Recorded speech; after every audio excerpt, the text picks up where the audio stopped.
Welcome to One-on-One. I'm your host, Jay Stoyan, and we're here with the Honorable David Onley, Lieutenant Governor of Ontario. Your Honor, thanks for joining us today. A real pleasure, thank you. It's quite an establishment here. It's an amazing suite of offices in the northwest wing of the Legislative Assembly at Queen's Park, and each Lieutenant Governor since late 1937, in fact it was December of 1937, has occupied these offices here at Queen's Park. It's called the Lieutenant Governor's Suite, but there is no living accommodations here. It's purely offices, and so we have 3 floors of offices.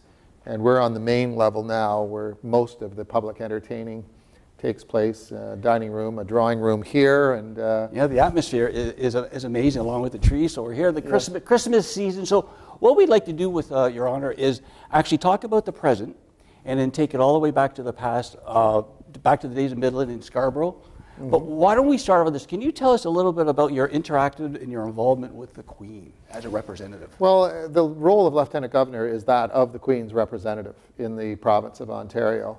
And that means that the Lieutenant Governor is the constitutional head of the government, that the Lieutenant Governor has the authority to disallow legislation if it should prove to be unconstitutional or just so egregious and offensive to the general public that it has to be stopped. So in that regards, the Lieutenant Governor is something of a constitutional referee. That authority is rarely used, but constitutional experts agree, notwithstanding the fact that it hasn't been used in many decades, it is still a legitimate piece of authority or a power that the office holder has.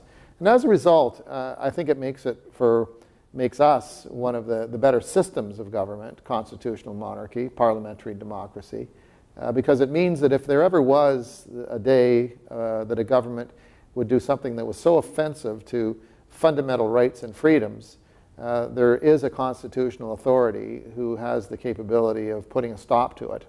So that is the prime constitutional responsibility. In addition to that, the Lieutenant Governor represents the Queen at all sorts of community and provincial functions. Most recently, on the sadder side of things, attending and speaking at a police officer's funeral or patriation ceremonies for deceased veterans from Afghanistan or, God forbid, somewhere else in the world. But for the most part, it's generally very upbeat and positive circumstances where significant awards are being presented to individuals who have contributed to their communities and are either receiving official provincial awards, such as the Order of Ontario, the Ontario Volunteer Medal, various other awards that are presented, or community recognition, where their own towns or cities are recognized and the Lieutenant Governor is being asked to participate. So in that sense, you perform, as Lieutenant Governor, the same functions or similar functions that Her Majesty the Queen does in Great Britain and, of course, then when she travels. And that brings us to the times that the Lieutenant Governors, in this case myself, actually meet the Queen. And for each of us, whether it's the Governor General or the Lieutenant Governors or the 3 territorial commissioners in the far north, they meet with the Queen at the beginning of their term of office. But beyond that, the only time there is actual interaction with Her Majesty is if she happens to visit your jurisdiction. So in my particular instance, I was very, very fortunate because the Queen came to Canada and Ontario and Toronto, specifically in the summer of 2010.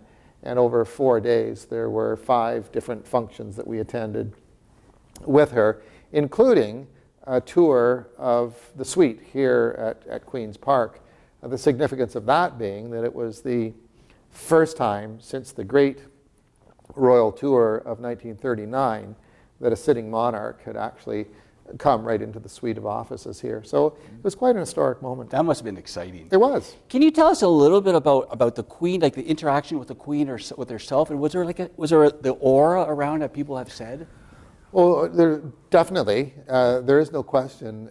She is a very charming person, a very warm and engaging person, and is very, very well studied on the particular jurisdiction. So her familiarity and awareness of the province of Ontario, specifically in Canada in general, certainly in our meeting with her in 2008, was really quite amazing.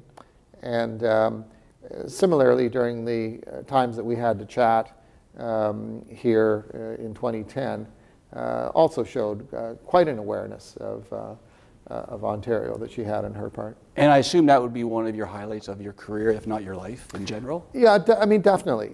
You know, one, in terms of being Lieutenant Governor, unlike perhaps a politician who, you know, at a young age, or, you know, I'm just happening to look at the picture of Chris Hadfield on the wall behind me here, behind us here, where, you know, he said as a small boy, he wanted to be an astronaut. And you hear all sorts of stories of famous politicians, whether it's Bill Clinton or you know, Jean Chrétien or someone like that in the respective leadership roles, who as young people said, I want to be Prime Minister, I want to be President. Well, I don't believe anyone ever says as a child, you know, someday I'd like to be Lieutenant Governor. I can imagine that's true. It just doesn't, it's not something that one aspires to. It's something that if it happens to come to you, because it's entirely the Prime Minister's choice and no one else's. If it happens, it happens. And that was certainly my case, where some friends had approached me a year before Mr. Bartleman's term ended, my predecessor, and simply said, we think you should consider letting your name stand as the next Lieutenant Governor. And of course, I let that happen, and that indeed did take place. But at no point along that way was I saying, oh great, now I get the chance to meet the Queen. Sure. It's just one of those things that happens and it comes with the territory. I'm just wondering, along with your duties dealing with the Queen, could you tell our viewers a little bit about your daily duties and dealing with the different, I guess, departments in Parliament, the Premier, the Prime Minister? Do you guys interact quite a bit or at all? Or? The federal interaction is quite small. That's primarily the role of the Governor General. But on various occasions, especially when it's local or area federal cabinet ministers, if they happen to be coming through town or we happen to be at similar functions, you know, definitely we talk. But there's no given 2 or 3 days in a row that are really the same. It is one of the things that I've found most challenging and invigorating, is that no 2 days are the same. Having come from a television news background, where the days were fairly predictable. Your schedule might change, but the job that you performed was pretty much the same. Sometimes you might go out and report on a story, but there was a continuity, and Monday gave way to Friday, and then there was a weekend. And so when I became Lieutenant Governor, the first thing I realized is the concept of weekends just totally disappeared. And that weekends tended to be any 2, and in some cases any 1 day out of 7 or 14 that you can get off. Now, having said that, each event is chosen by the Lieutenant Governor. It's not like the people sort of have this perception that I have this staff who are, you know, slave driving me into one event after another. But mostly it's, in fact, entirely, it's a desire to want to do some very important functions. And so the interaction really, and the days tend to change quite dramatically. And so, you know, I can go from a circumstance as it was, you know, just in recent times, where in a several day period, going from a tremendous evening reception with David Foster and hearing Andrea Bocelli sing, followed by a kids' party, the next day followed by a police funeral, followed by a meeting with the Premier, followed by attendance at another award ceremony. So you never really know. You really don't know, and even when you do know, you see that things change very dramatically from day to day. We're here with the Honourable David Onley, Lieutenant Governor of Ontario. Again, thanks for joining us today, Your Honor. My pleasure. Also, if you want to compare a little bit about the present-day life to your TV and radio life, because you were a big, I guess, a big star at CFRB and a big star at City TV, and now you're a big star for Ontario. So can you compare the two jobs or three jobs? Well, I mean, that's a good question. I think the reality is that, again, going back to the notion that no one ever plans or schemes to be lieutenant governor. It was, as I began my career decades ago, at more than 30 years ago at CFRB. I mean, it was a weekly segment, just once a week. I did work with John Stahl, now major news reporter for 680 News in Toronto, as well.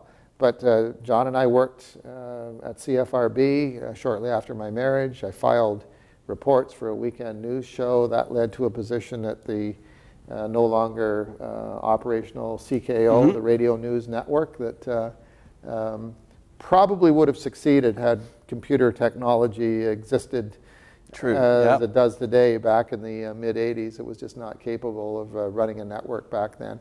But then making the shift to City TV, specifically because Moses Neimer had seen me MC a particular function for CKO Radio. That's how it happened. At the Ontario Science Centre, where two astronauts were in town.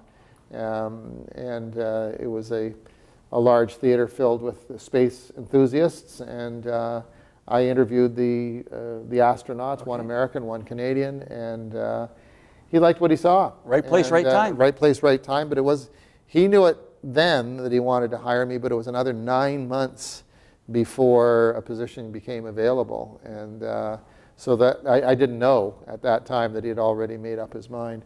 But that then led to a remarkable career, at least in terms of, I don't mean that in a bragging sense, but a remarkable career because it was varied.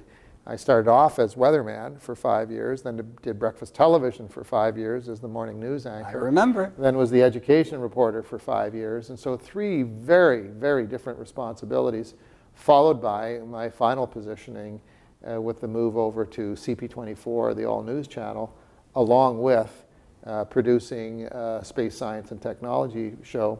And I remember that day very clearly because my friend and news director of the time, Steve Hurlbut, just came up to me and just simply said, "We're doing a new science, space, and technology program starting Wednesday nights. You're it." And so within a very short period of time, we were on air. And I didn't realize that for the next 8 years, I would be host and, in a very short time, host and producer of the entire show. Fabulous. And it was something that I thought I would be doing for the rest of my career. Wow. I really didn't think that there was anything too much beyond that, perhaps an offer from a different station, but there was no what a jump notion, yes, that it would change or so dramatically. Personally, I remember you as the weather guy.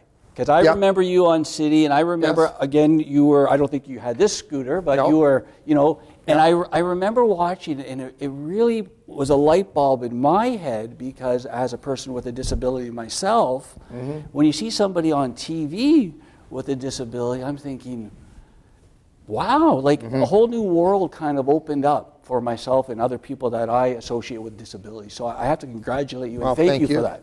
Thank you very much. Let's go back all the way now back, because you were born in Midland, but you grew up in Scarborough, as myself. So we have a little bit of a connection here. You have 3 boys. Yes, that's correct. I come from a family of 3 boys. Oh, very good. So tell me a little bit, let's talk a little bit about your disability, if we can, and sort of the interaction back in the day when you were just a kid, and as you moved up the ladder in career-wise, and how people sort of reacted differently to you, if you can. Well, it's sorry, I don't mean it's a series of good questions, but I mean, the reality was I was paralyzed with polio at the age of 3, and it was clearly the most, how can you put it, it was clearly the most traumatic, devastating experience of my life, and certainly for such a young child. It was all part of the polio epidemic that took place in 1953.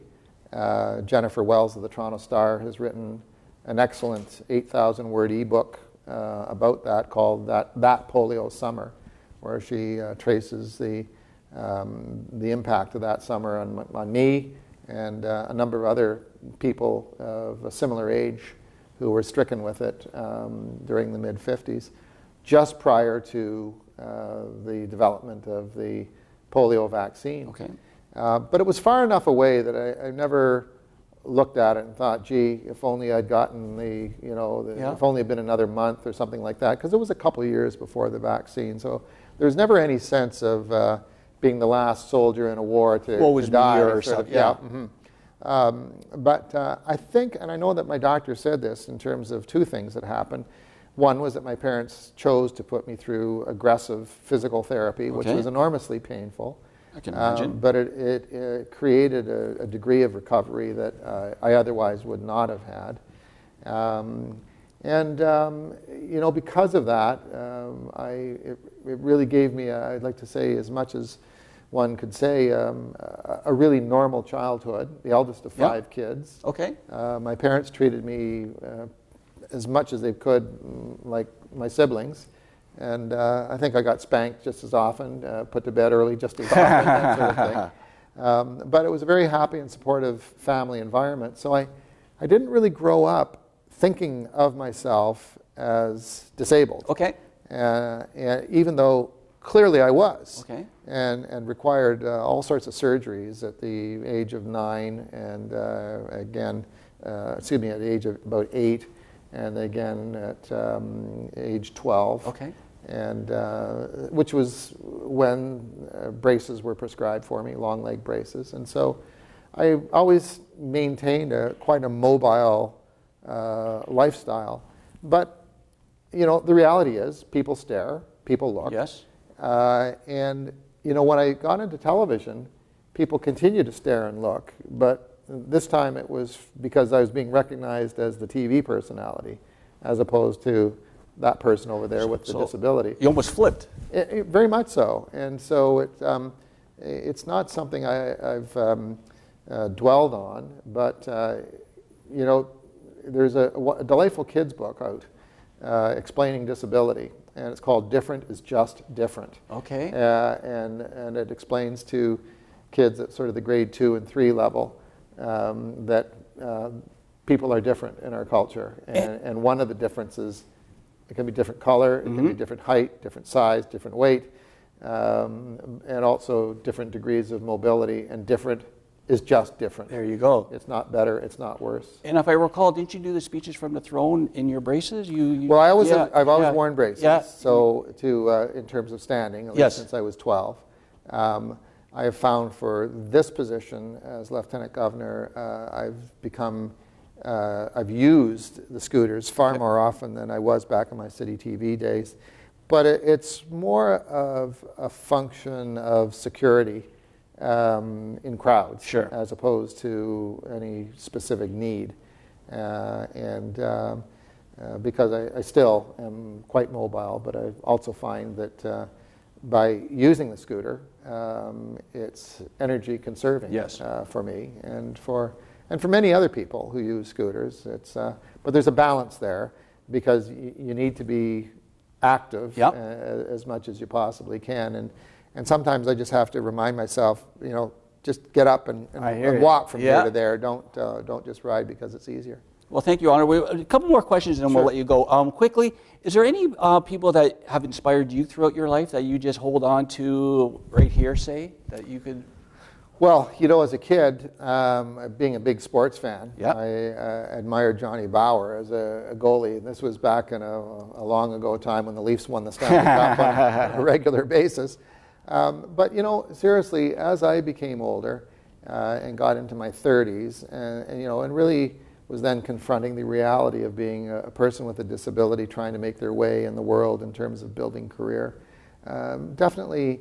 the Terry Foxes and the Rick Hansons of the world certainly inspired me in terms of motivation to keep on going, as they have countless millions of people around the world and certainly throughout Canada. So I would say those would be, some of the ones that right immediately would come to mind. And lastly, I'd like to congratulate on the many awards, honors that you've won, just a slew of Doctor of Law and the Terry Fox. Yes. So congratulations on that. Thank you very much. And if you could at least tell our viewers just something that from the heart that you would like to say to disabled, non-disabled people.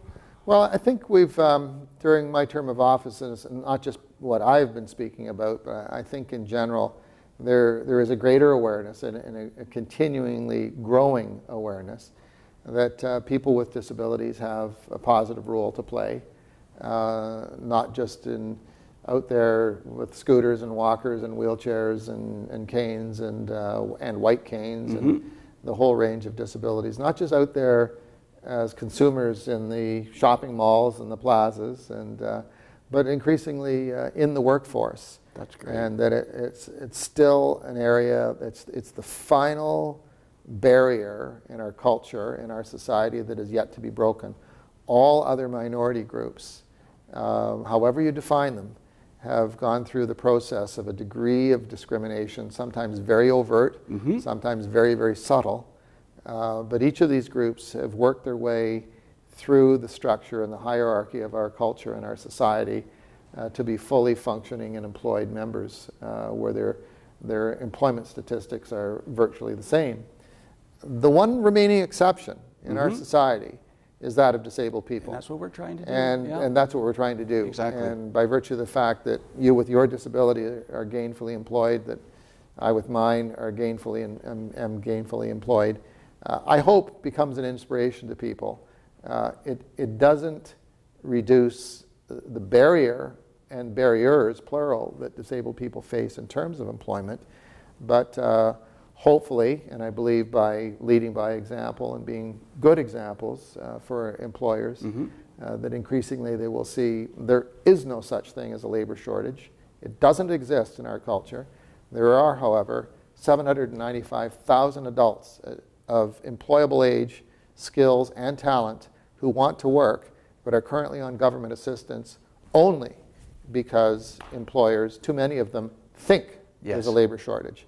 And of those 795,000, this according to the federal panel called Rethinking Disability that the Finance Minister Jim Flaherty convened a year ago and which released its report in early 2013.